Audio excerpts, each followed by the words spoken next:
And now, please welcome the Chairman and CEO of Accor, Sébastien Bazin, in conversation with Skift founder and CEO, Rafat Ali.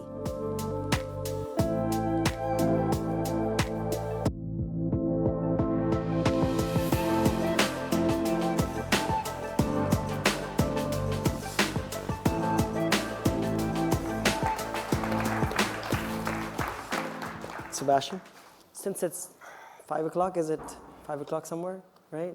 We're got a drink. Yeah, it's water. It's water. I'm losing my voice, so I'm having water and honey, hot water and honey. Well, thank you, Sébastien, for being here. You came just for this. Thank you for taking out time. I know you have a 7 o'clock train, so we have to get you out of here by 5:30. But I came because I guess if the chairman of a travel company, hospitality, doesn't dare to travel, who would? So I think lead it by example. Thank you. And speaking of that, you kept going to office the whole time. Was that true? Yeah, because I'm bored at home. I remember. Seriously, no, it's not. It's been 2 years of hell, but it's been very comforting for me to actually have the ability to go to the office. I was not alone. We were probably 12 of us, depending on the day, which is less than 2,000 people. In your giant headquarters? Yeah. Usually it's 2,500 people. So 12. And it's, no, it was important for me, one, to be at the office. Two, I thought it was important because I was doing video all the time to address the 300,000 employees. And I felt it was reassuring for them to see somebody was at the helm, and I was at the office. And he worked well. I say hell because it's been tough, but I know, and I said that already, and I have to be careful. I know already that those 2 years were not only not wasted, but super important for me, personally, professionally, and for Accor. So we're being able to rethink, we're being able to act, we're being able to care. We've done so many things in 2 years, and I think I know Accor probably 3 or 4 times better than pre-pandemic. I've learned about the group. The one thing which is a blessing, when you have 120 countries and all the hotels being closed, you still have a lot of activities in terms of hospital and lockdown and nurses and doctors, and some of our places were utilized as quarantine. I discovered, I would say 2,000 people at Accor in different geographies who have been extraordinary in terms of accessibility, generosity, creative, present, innovative, working with government officials. I did not know those people before. And I probably would not have known them besides those last couple of years. So humanly, hats off. Accor has an extraordinary organization, and I'll tell you something else because I was thinking on the train over. You probably don't know. I think it was March of 2020, 23rd of March. I said it before, but I'll say it very quickly. In the same day, in the morning at noon, I've made a decision because I knew what was happening in Italy, in Spain, and then in England, and likely all over, that we're all going to be hit by the pandemic. So at noon, I sent an email and WhatsApp to those in charge and giving them a very strict instruction to close all the hotels on the 1st of April. So I gave... This is worldwide? That was March 23rd, 2020, and that was 5,300 people. So I was putting people out of a job within a 7 days notice. Of course, in many geographies, you have subsidies and governments being helping quite a bit. But in many geographies of Accor, be it Sri Lanka, being Nigeria, being Peru, there is no subsidies. Right. So long story short, I've made that decision because the activity was basically stopped. And that was what I should have done as a CEO. But I measured by doing it, he was extremely unfair for those impacted. Super unfair. And the same afternoon, which was a coincidence, the same afternoon I had a board of directors of Accor. And we were meant to distribute 300 million of dividend for the year 2019. And I told my board members of what I've done at noon. And I said, you know, I cannot recommend to you that we're going to be voting for that dividend after my decisions of today. It's impossible. So long story short, we've done something which I'm proud, but not me personally, is we created at the time a fund called All Hearties Fund. And we said that I guess 25% of the dividend not paid should go to those impacted. And I was thinking on the train over that as of this minute, it's 130,000 people who asked in between $300 to $1,500. So Accor spent 35 million on behalf of those 130,000. And in the train, I was visualizing, I said, this is 2 football stadiums. And you have 2 packed football stadiums all over, gathered all over. It's actually mostly in Asia Pacific. And I was saying, well, it's actually pretty good to have been able to give all those 2 football stadiums individuals 300 to 1,000. And now that I guess we are back, that whole artist have solidified even further the sense of belongings to Accor. So it's not wasted. It's been tough. I don't know whether we're going to be talking about Ukraine and Russia. We clearly did not need that tragedy, but this is life, and let's move on. So let's talk about. Thank you for that story, by the way. You are the preeminent hospitality company in Europe. You bear a responsibility of sort of being the flag carrier in many ways, even though you're not an airline, but in that metaphorical sense, you are the company most exposed in Russia and obviously part of Ukraine as well. Yeah. Why haven't the hotel companies pulled out of Russia? I'll answer for Accor because I'm never going to be answering on behalf of my peers. It's an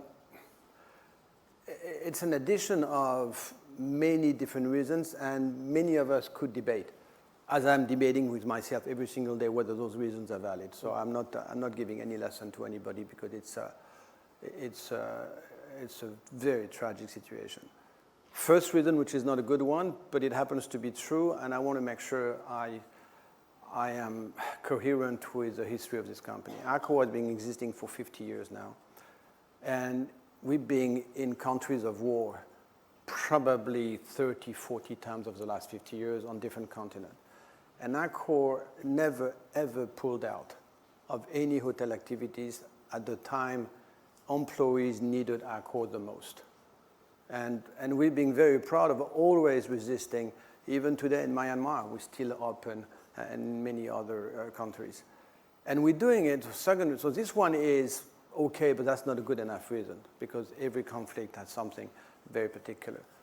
The second reason is people don't realize it, but when you say it, they finally understand it. If you want each of us to witness what's happening in a country, you need somebody to shelter and host those people. So all of our hotels in many different countries are full of media, NGOs, Western diplomats. They need to be hosted, otherwise they cannot go. And otherwise you won't have any Bloomberg or CNN or any people basically on the news. And what you don't know, not only they go and they stay with us, but what they need the most is not a bed. They need a place they can trust to leave behind during the day.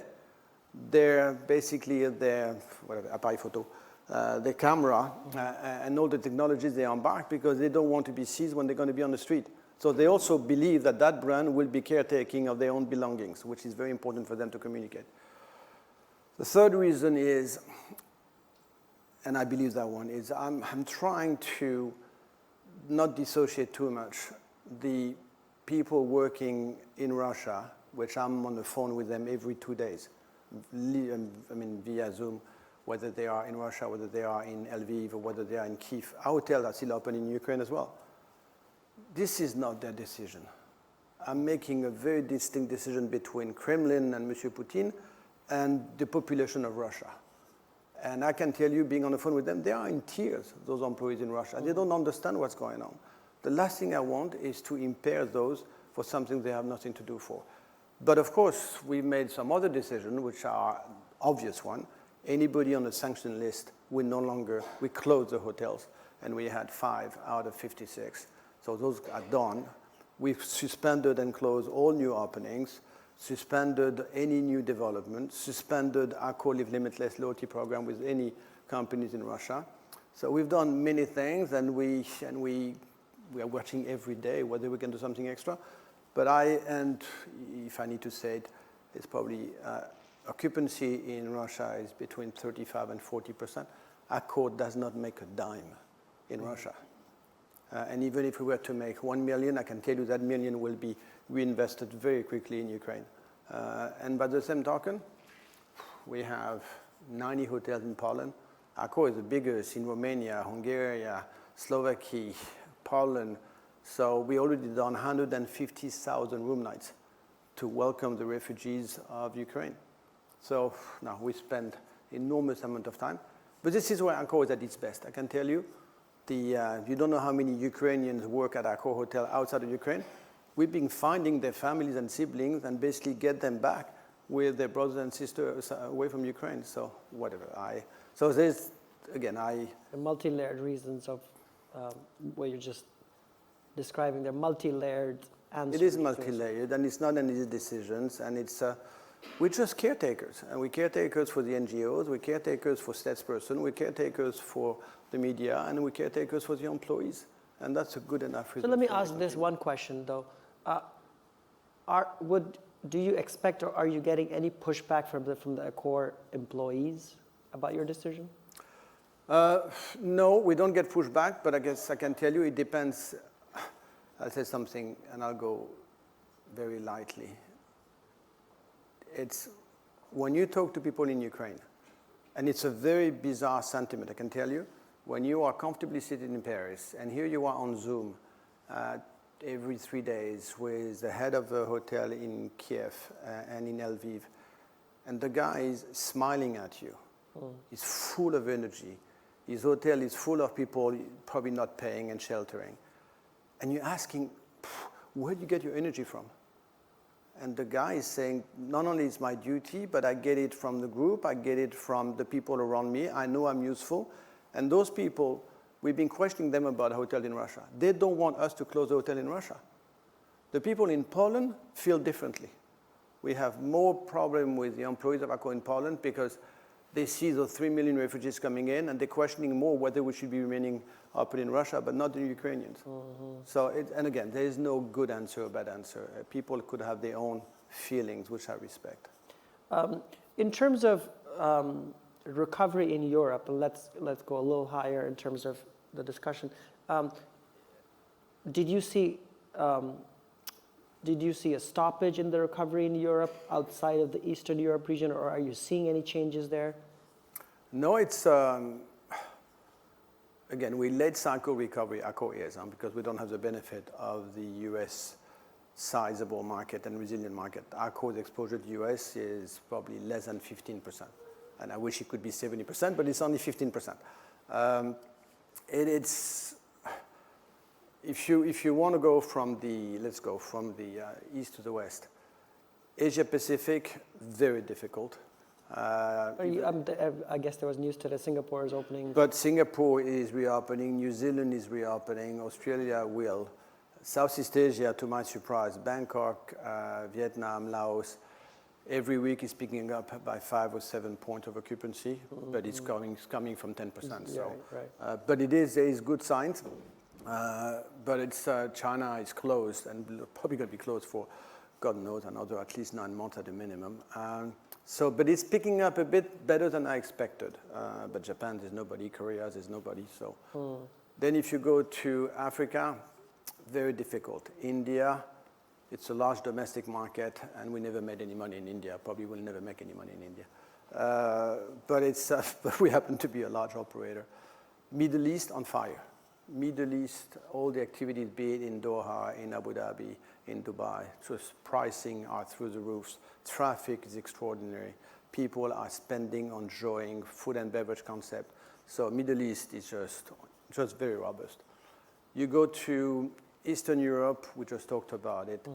Northern Europe, Baltics, Amsterdam, Germany, it's tough. It's not that many traffic.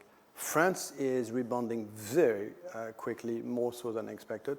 England is actually very strong. Well, England is completely post-COVID. So, and then you go to America, which is almost on fire, more than 219, and Canada is picking back. So Accor is in so many geographies, so I guess there's no good average, but that's what it is. Yeah, we've talked quite a bit on Skift on the uneven recovery, and if anything exemplifies uneven recovery, I guess what you just said talks about it.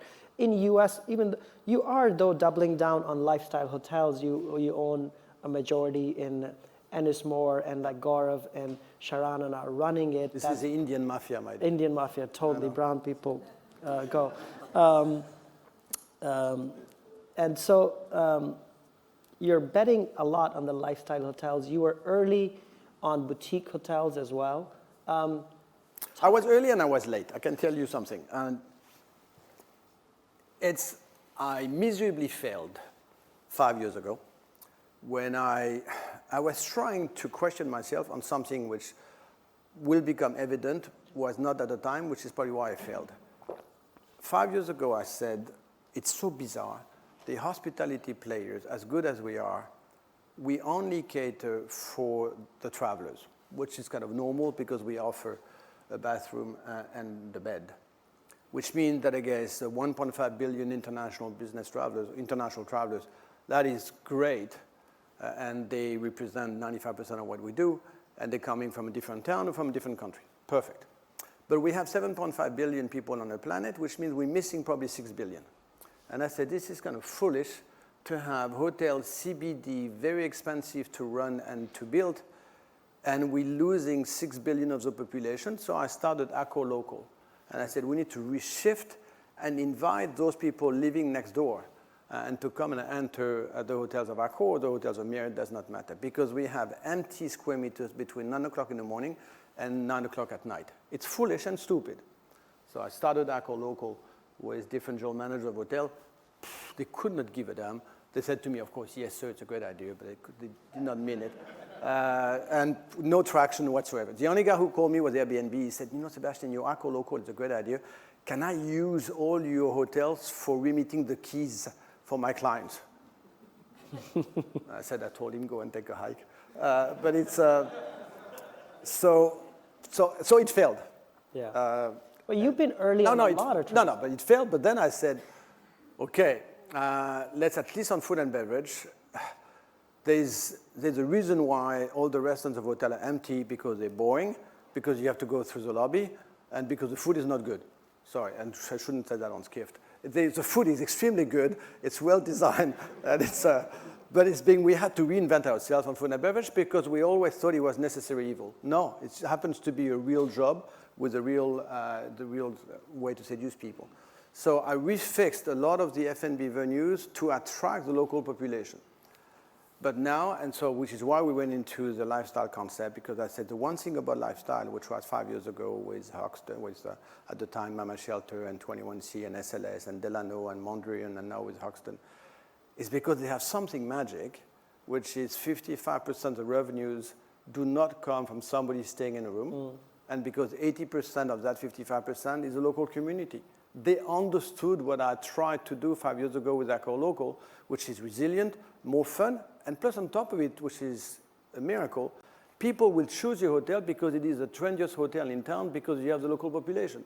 So it does also improve the rates in your room.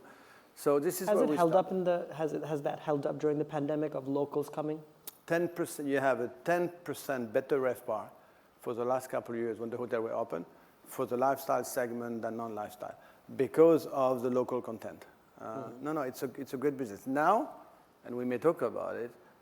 I'm probably going to be right 5 years after having wrong on Accor Local, because what we do on Zoom is all the customers we're going to be losing because they no longer will be traveling, at least a guy from Seattle to Paris, Paris to Tokyo. I've been saying a long time ago, for the last 20 months, I said, guys, let's be very candid. we stand to lose 20 to 25% of the international business travelers forever. And we will, because the CEO or the CFO will tell the guy, why don't you start on Zoom, and then if you feel there's something, travel. So, but for the same reason, which is Zoom and Teams, all of a sudden you have a shift very quickly from working from office, then it was working from home through confinement, and now you have working from anywhere. And all of a sudden, you have those hundreds of millions that I was looking for to seduce, employees of small, medium, large corporations. They are extremely happy if they were to be welcome, if we can actually give them a booking engine, to use the premises of restaurant, gallery, gas stations, somebody else's office, and hotels. Mm-hmm. And that clientele will be additive to lifestyle and will be a new clientele for the legacy brands. And that is heaven, because and plus it is planet friendly, because a lot of those will come by bike or by foot 10 minutes away from their home. So it has all the benefits. So finally, after 5 years, pandemic will have shown that that reset of customer base is extremely interesting for hospitality sector. And clearly we are the best to welcome them, because welcoming somebody from another town or somebody from the next street, it's the same kind of expertise. But you've always been ahead on, for instance, short-term rentals. You bet on short-term rentals before anybody else did. In fact, nobody else has really bet in the hospitality world as much as you have. Did it fail? Did it work? Half and half. One Fine Stay is still one of the top 3 brands in short-term rental, very high-end luxury. The brand is still as pure as it was. We still have 5,000 homes. It's still on average 5 nights, and it's probably like a $10,000 ticket for the week. So it did not fail in terms of management, in terms of brand. Where it failed, my fault, is I really believe that at the time we can connect 280 million clients of Accor, 78 million cardholders, to fuel the One Fine Stay system.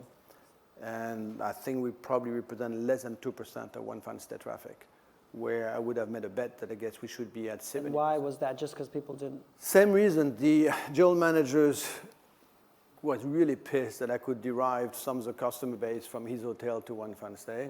So the owner was not happy because they said the conflict of interest. The GM did not want to bother. But the main reason, because those two I couldn't overcome, because those happens to be different clienteles.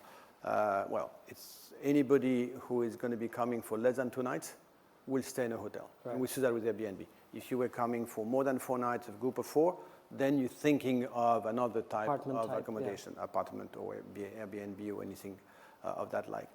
Where I did not fail but did not want it is all those new businesses, and we've bought 12 different new businesses because I wanted to be daring. I wanted to see, and the young guy who was here, he already raised $25 million, but it's cybersecurity.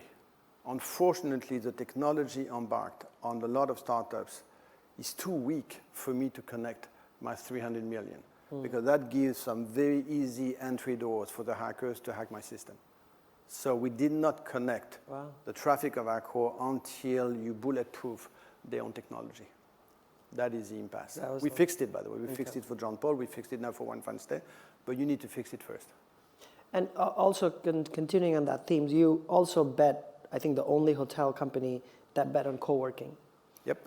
And Wojo, which is quite big in Wojo in France. is the second largest co-worker in France, behind where we work. We have 70,000 square meters, like 800,000 square feet and now, of dedicated post-pandemic, how are you thinking about it now? More so than ever. It's, we have 4 years of experience. We have a great team. We're integrating Wojo with that ability to work remotely from a hotel. So booking engine is with Wojo. So now it's embedded into the same exercise. So thank God we have 4 years in advance, and we have already probably 10,000 customer base of companies working with Wojo. Now we offer them another destination. They can still use a dedicated Wojo building, but now we call it Wojo Spot, Wojo Corner. So they can use... And the margins are? Margin is, margin you take a 6 or 7% cut on the place they use. It's not a great margin business, but it's a very good repeat business. And we're doing another thing, which I won't bore you, called WorkLib, which is AI booking smart assistant only for the remote workers. And how's the loyalty program rebrand that you did right before COVID? Yeah. How's that working? And how's that fueled sort of the recovery or, talk about that. Well, loyalty program of Accor, it's called now ALL, Accor Live Limitless. Before it was called Le Club Accor Hotel. We started exactly 20 years late. It's kind of not funny actually. Americans started the loyalty program in 1985. We started in 2005, so 20 years late. So our brand was a bit boring, not enough stickiness, and no partnership. So you value your membership card if you can use your points in another industry, whether it is airline, car rentals, or food or anything. So first you need to build a more sexy brand, be more visible, which is why we signed with the Paris Saint-Germain football team on the jersey for the last 3 years. And I can tell you in all the countries of Africa, all the countries of South America. I was in Senegal 2 months ago, and as you know, they won the Africa Cup. Everybody was wearing a jersey. No, you have Paris Saint-Germain jersey with all in probably 40 different large countries of Accor. So perfect fit in terms of marketplace. Then we've signed enormous partnership with now co-branded credit card we've never done before, and with a lot of entertainment company, with Sony, with AEG, and so forth. So it is great in terms of endeavor. It's being tough in terms of activation because hotels being closed, people don't earn, so they cannot actually burn. So I need 12 months passing to see the materiality of what we have done. But the notoriety of Accor Live Limitless in 2 years is far better than what's being built 20 years before. Interesting. Since we're only 3 minutes away, I know you have to catch a train. I want to talk about labor. I was listening to a podcast I think you did with one. You were interviewed by one of your CEOs. Yeah. And it was a podcast. And I think you talked, because it was an internal podcast, it was mainly talking about labor and how that's the biggest challenge for you today. We've heard, obviously, from all the speakers today about hiring and labor and how hard it is. You are the front lines of the labor crisis. Well, Accor is opening roughly 1 hotel new per day. So last year was 300 hotels, and this year we're going to be more than 300 hotels, which is roughly 45,000 rooms. What people don't realize is when you open more than 300 hotels every year, that means you have to hire 50,000 new people only for those hotels you open every year. And then Accor is having a 10% turnover, so 300,000 people, you lose 30,000 a year. You add another 30,000 to hire on top of the 50,000. So we hire 80,000 new people every year. It's probably one of the largest new employer. We have a very large academy and so forth. And half of those people have no prior education and no prior job experience, 0. And 95% of them are local people, which is why Accor is so much embedded in so many countries. And we are probably the one caring and helping people, which is why you have the turnover of 10%, because after 5 years, that person has a better self-esteem of himself, as he should, and then he can actually go and find for another job. The long story short to your question is, you probably have today 20% labor shortage in the world in hospitality. You don't really see it in Europe in terms of impact, because when you're still running at 45 to 60% occupancy, the 80% remaining is good enough to run the hotel. The minute you're going to be hitting 85% occupancy, all of a sudden you need everybody back. There's one thing which is good news. You've seen in America for the last 12 months. I think on average in America, they might have increased salary by 12 to 18%. But they're being able to increase pricing between 18 and 25%. So the customer ends up paying fully for the labor uplift. How long that's going to last, those pricing advantage? Probably a year, maybe a couple of years, but it's not going to last 5 years. So at some point, you're going to end up paying for that labor cost. But Rafat, I'm always super candid. It is us to blame. Those people who left the industry left for 2 or 3 reasons. Number one, underpaid, constrained hours, no mobility, and no recognition. Probably no thank you note either.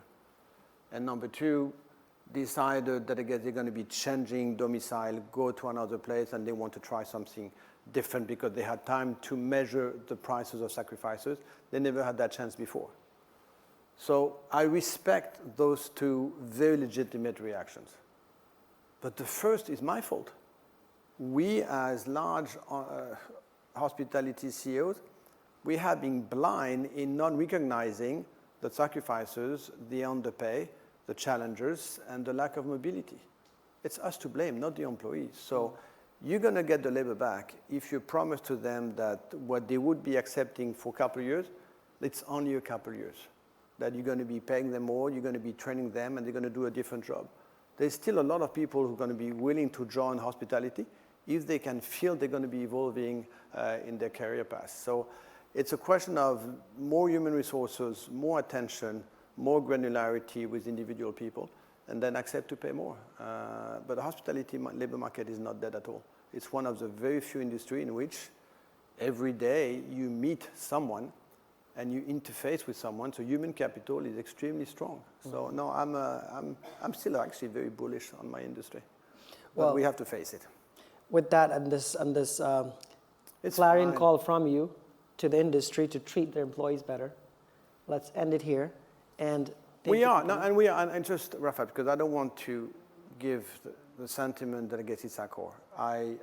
There's two topics on which we are thinking, brainstorming, acting, deploying together between Marriott, Accor, Hilton, you name it, all the 6 or 7 large hospitality. One is labor. We are, of course, trying to share a diagnostic because the diagnostic is the same, whether you're in America, in France, in UK, or in Singapore. So we spend a lot of time trying to think, share good practices, and act together as we should, because it is 10% of the people on this planet works for the tourism industry. It's by far the largest employer, so you know that. The second in which we also act and think together is anything which is ESG, planet-friendly, carbon emission, food waste, biodiversity. We have signed this Global Sustainability Alliance. I can tell you on those two topics, there's no reason for any of us to try to show somebody else that we are better. We're going to be so much stronger just acting together as we are, which is good. With that, thank you very much. Thank you for coming. Thank you, Rafat.